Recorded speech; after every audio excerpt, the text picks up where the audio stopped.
Agora, 8 horas da manhã, tem uma apuração especial, exclusiva era a palavra que eu queria usar. Uma apuração exclusiva feita pela CNN, pela Raquel Landim. Para vocês que nos acompanham, o presidente Lula, segundo a Raquel Landim, já avisou aos ministros do Supremo Tribunal Federal que em breve chega o 11º integrante da Suprema Corte, o advogado Cristiano Zanin, advogado dele, Lula, vai ocupar a vaga do ex-ministro Ricardo Lewandowski. A vaga está aberta desde abril, quando o Lewandowski deixou o Supremo Tribunal Federal. Lula optou por Zanin, que é advogado dele, porque tem forte relação de confiança com o advogado que o defendeu durante a Operação Lava Jato. Talvez esse seja o principal problema, né? Claro, ele tem uma relação de confiança com o advogado, mas é o advogado dele, com quem ele tem relação profissional, evidentemente, mas também relação pessoal. Zanin, pela função de advogado e também pela relação próxima com Lula, que vem desde o sogro de Cristiano Zanin, Roberto Teixeira, amigo e companheiro de longa data do presidente Luiz Inácio Lula da Silva. Cristiano Zanin era figura permanente na carceragem lá em Curitiba, por ser advogado e por ser alguém da relação pessoal do presidente Lula. Teve inúmeros embates altamente populares nas redes sociais com então o juiz Sérgio Moro.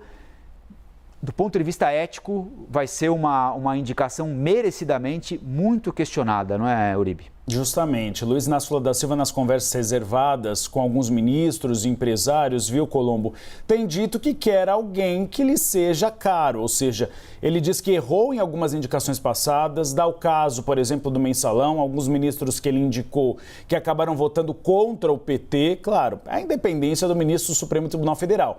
Ele não deve ser fiel a quem ele indicou para a vida toda. Costuma ser enquanto aquele detentor do Poder Executivo está sentado na cadeira de presidente da República, mas depois que saiu, muda tudo. É o caso de Toffoli. Toffoli, inclusive, que impediu Lula de visitar um parente quando morreu e depois pediu desculpas numa conversa reservada com Lula.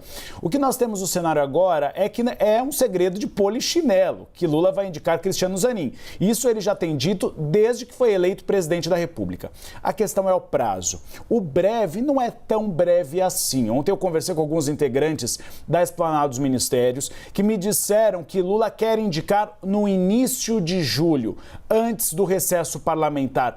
Qual é a lógica, Colombo? A lógica é que neste momento você tem um arcabouço fiscal, que deve passar por comissão no Senado Federal, diferentemente da Câmara. Aprovando o arcabouço fiscal, agora no mês de junho, deve haver a apresentação da reforma tributária. Pelo menos uma apresentação aos parlamentares para que haja o início do trâmite. Assim, você tira do meio algumas ações que são consideradas privilegiadas ou pelo menos necessárias e imprescindíveis nesse momento.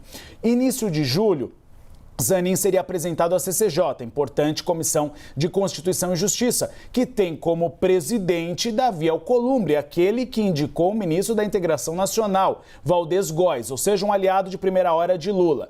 E aí Zanin tem um período durante o recesso parlamentar de fazer o tradicional beijamão. É quando o indicado ao Supremo Tribunal Federal vai de gabinete em gabinete pedindo apoio. E aí tem o retorno das atividades parlamentares no final de julho e agosto. E assim a marcação da sabatina. Então seria um período tanto de atividade parlamentar como de recesso parlamentar para que Zanin faça o beijamão. E aí então a perspectiva é que essa indicação saia no início de julho. Agora, Uribe, não deve ser uma indicação com dificuldades para ser aceita pelos políticos, eu imagino, até pela postura crítica à Operação Lava Jato do advogado Cristiano Zanin, né?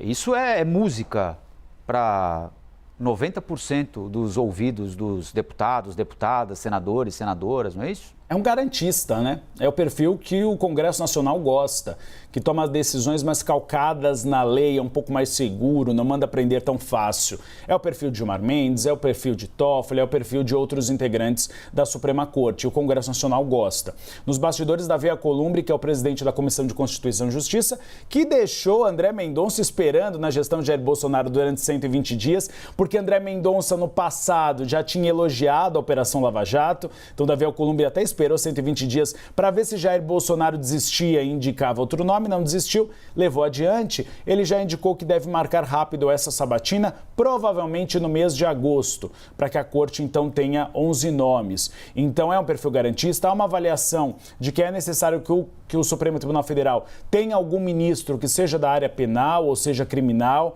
que tem faltado esse perfil na Suprema Corte. Isso é a avaliação de líderes partidários. Então, facilmente o nome será aprovado. A grande questão é o que você disse, Colombo, é a questão ética. É um presidente da República indicando seu advogado particular, que terá de se declarar suspeito em alguns julgamentos relacionados ao próprio Luiz Inácio Lula da Silva. Mas o ministro Barroso costuma citar um trecho de Guerra e Paz, de Leão Tolstói, que é um trecho que fala que o general, quando o czar o indica para ser general, ele, depois que o czar sai e morre, ele deixa de ser fiel a ele.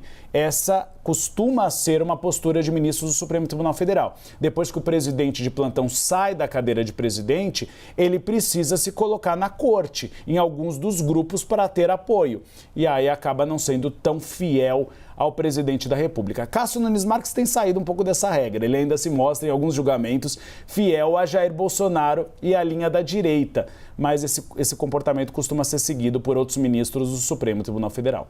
Bom, a gente consegue achar trecho de livro para justificar absolutamente qualquer coisa que a gente queira justificar, né? Absolutamente qualquer coisa. O presidente Bolsonaro, que foi muito criticado, né, por indicar ministros e depois dizer, eu tenho 20% só do Supremo Tribunal Federal, porque ele indicou 2, né?